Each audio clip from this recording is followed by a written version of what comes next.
18वीं सदी भारत के इतिहास का एक ऐसा दौर जब कभी महान रहा मुगल साम्राज्य अपनी चमक खोने लगा।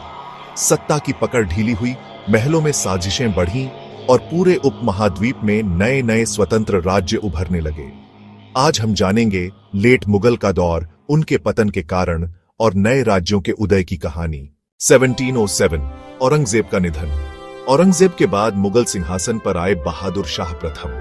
उन्होंने शांति स्थापित करने की कोशिश की, लेकिन साम्राज्य की कमान पहले जैसी मजबूत नहीं रही। अगले 50 सालों में मुगल बादशाह बार बार बदलते रहे। जहांदार शाह, फर्रुखसियर, मोहम्मद शाह रंगीला। यह दौर लेट मुगल कहलाता है, जहां बादशाह नाम के थे, लेकिन सत्ता असल में अमीरों, जागीरदारों और प्रांतीय शासकों के हाथ में चली गई थी। तो आखिर मुगल साम्राज्य का पतन क्यों हुआ? इसके पीछे कई वजहें थीं। कमजोर उत्तराधिकारी।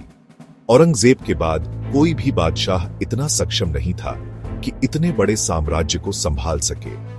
दरबारी साजिशें, वजीर और अमीर अपनी शक्ति बढ़ाने में लगे रहे, जिससे राजनीतिक स्थिरता खत्म हो गई। 1739 में नादिर शाह का हमला और 18वीं सदी के मध्य में अहमद शाह अब्दाली के हमलों ने मुगल सत्ता को झटका दिया।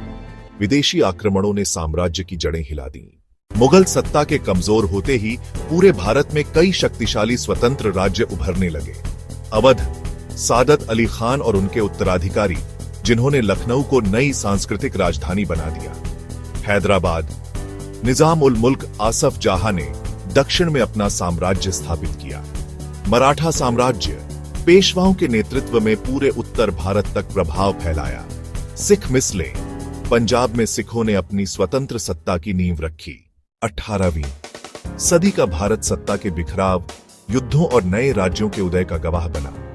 मुगल साम्राज्य का पतन केवल एक शासक परिवार की हार नहीं था, यह भारत के राजनीतिक नक्शे के बड़े बदलाव की शुरुआत थी। इतिहास हमें यही सिखाता है कि सत्ता की मजबूती केवल तलवार से नहीं, बल्कि एकता, प्रशासन और जनता के विश्वास से कायम रहती है। अगर आपको यह वीडियो जानकारीपूर्ण लगी हो तो लाइक, शेयर और सब्सक्राइब जरूर करें।